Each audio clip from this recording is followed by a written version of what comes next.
Di balik gurun Mesir kuno, terbit sebuah sosok dengan kepala serigala, mata melotot penuh misteri. Ia tidak berjalan sendirian, melainkan melintasi batas dua dunia, antara dunia hidup dan yang telah tiada. Anubis, dewa berkepala serigala, dikenal sebagai penjaga kegelapan dan kematian Mesir. Sosoknya berdiri di ambang perbatasan antara hidup dan mati, menemani setiap jiwa yang baru meninggal.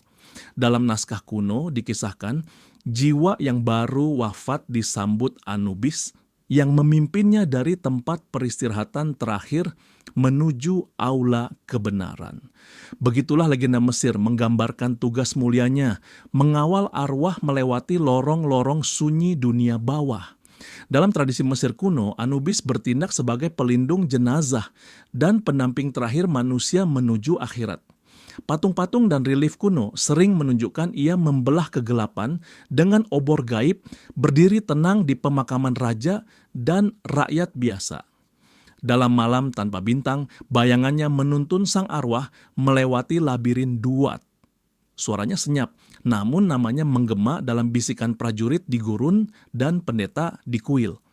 Anubis, sang penuntun jiwa, melalui kegelapan. Kisah tentang peran Anubis ini menunjukkan bahwa Mesir kuno tidak hanya menakuti kematian, tetapi menghormatinya. Dewa ini bukan hanya simbol akhir, melainkan juga penjaga transisi.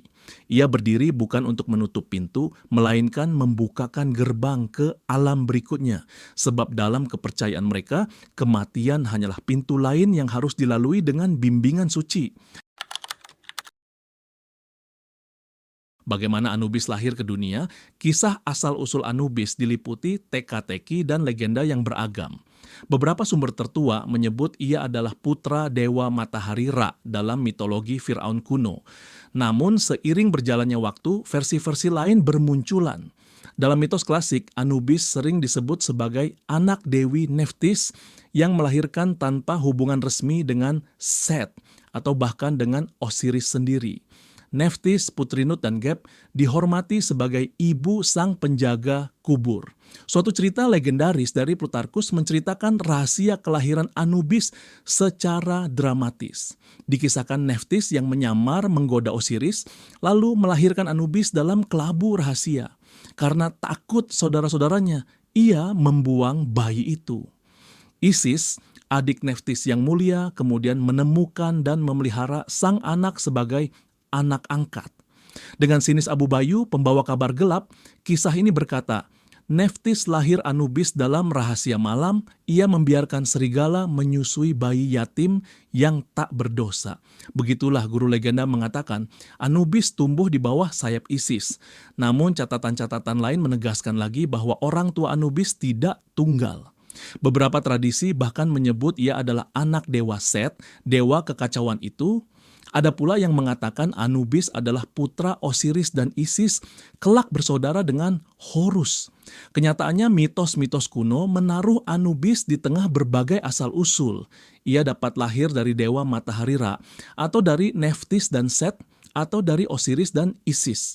Varian-varian cerita ini menambah lapisan misteri, seolah menyatakan bahwa siapapun orang tuanya, Anubis telah lahir dengan takdir abadi, menjadi penghubung antara dunia manusia dan akhirat. Beragamnya kisah asal-usul ini mengukuhkan satu hal, bahwa Anubis tidak sekadar tokoh mitos, melainkan simbol yang mewakili berbagai nilai. Ia adalah figur kompleks yang bisa berarti kesetiaan, pengkhianatan, perlindungan, bahkan penebusan. Inilah mengapa ia bertahan dalam legenda ribuan tahun dan terus dihidupkan ulang oleh budaya-budaya sesudahnya. Ketika sebuah jiwa sampai di gerbang akhir, Anubis berdiri dengan sabar di aula penghakiman bersama timbangan emas sakral. Inilah timbangan Ma'at, lambang keadilan kosmis, tempat hati manusia ditimbang dengan sehelai bulu kebenaran. Lukisan-lukisan kuno menggambarkan Anubis merunduk di samping timbangan itu, sedangkan jantung sang almarhum diletakkan di salah satu wadah timbangan, beradu berat dengan bulu Dewi Ma'at. Pada saat-saat itu, dunia terjaga dalam keheningan magis. Anubis memegang tongkat dan sisir suci, menunggu seimbangnya hasil pengukuran. Dalam keheningan kuil kuno, Bulu putih Maat beradu melawan beban dosa. Setiap kali jarum timbangan bergoyang, terukurlah nasib abadi. Menurut kepercayaan Mesir kuno, jika hati jiwa lebih berat karena dosa dan ketidakbenaran, maka takdirnya akan mengerikan.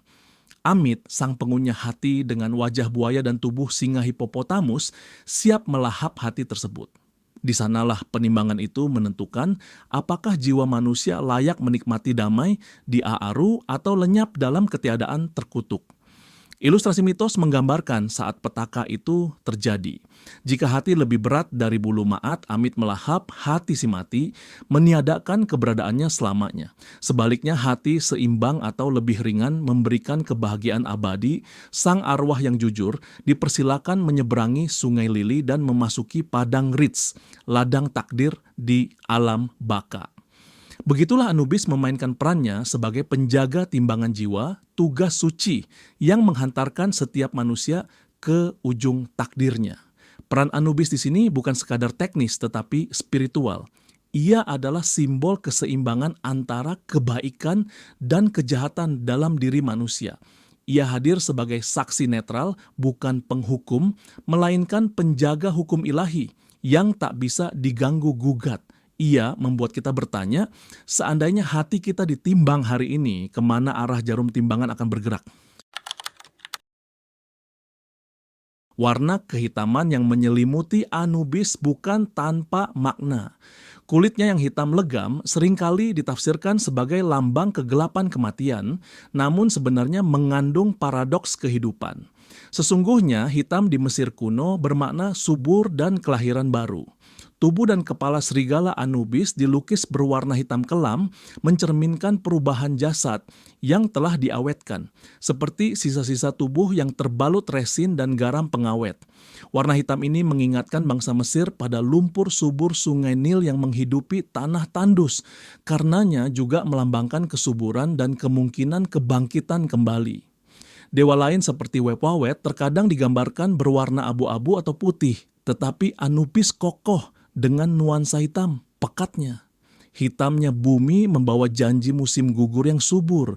Demikian pula warna Anubis mengisyaratkan siklus hidup mati yang abadi. Meskipun sering dikaitkan dengan kematian, Anubis melalui warna hitamnya justru membawa harapan, benih kehidupan yang muncul setelah musim paceklik. Dalam ritus pemakaman, ia dilihat sebagai dewa kelahiran kembali, memandikan tubuh mumi agar jiwa dapat terlahir ke alam baka. Warna hitamnya menegaskan kekuatan transisi dan perlindungan di antara dua dunia, kematian dan kehidupan baru. Warna Anubis bukan sekadar estetik simbolik, tetapi jembatan pemahaman spiritual masyarakat Mesir kuno. Melalui warna ini, mereka belajar bahwa dalam gelap ada harapan, dalam kematian ada kelahiran. Warna bukan hanya penutup tubuh, tetapi pernyataan filosofi bahwa tiap akhir selalu mengandung awal baru. Di zaman awal Mesir, Anubis pernah berdiri sebagai penguasa dunia orang mati. Dialah de facto dewa kematian tertua yang berkuasa selama dinasti awal dan kerajaan lama. Namun lambat laun, narasi mitos berubah. Osiris, dewa subur dan kelahiran kembali, mulai mengambil alih peranan itu. Menurut catatan arkeologi mitologi, Anubis digantikan oleh Osiris sebagai raja dunia bawah pada periode kerajaan tengah. Penggantian ini bukanlah akhir dari Anubis, melainkan metamorfosis perannya. Ia mundur ke tepi bayangan, melanjutkan pekerjaan pentingnya sebagai dewa pembalseman. Legenda mengatakan ia menemukan rahasia mumifikasi agar jasad tetap utuh.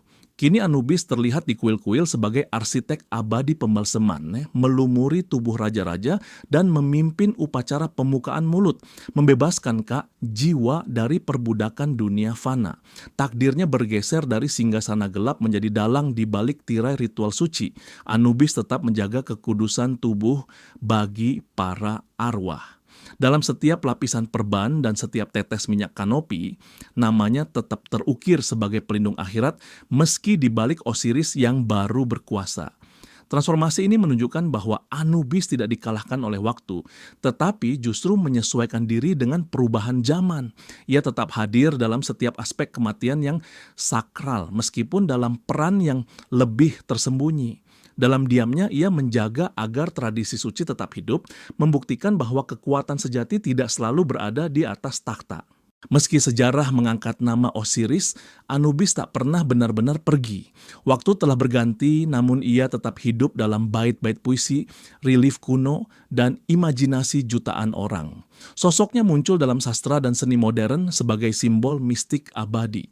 Dimanapun keheningan memanggil, bayangan Anubis selalu menunggu. Begitu kata filsuf mitos. Anubis adalah pengingat bahwa kematian bukan akhir, melainkan gerbang menuju kisah lain. Bayangannya mungkin samar, tetapi perannya kekal abadi. Dalam kegelapan, ia terus berdiri sebagai penjaga jiwa yang tak pernah lengah, menyulam misteri antara dunia yang fana dan dunia yang abadi untuk selamanya.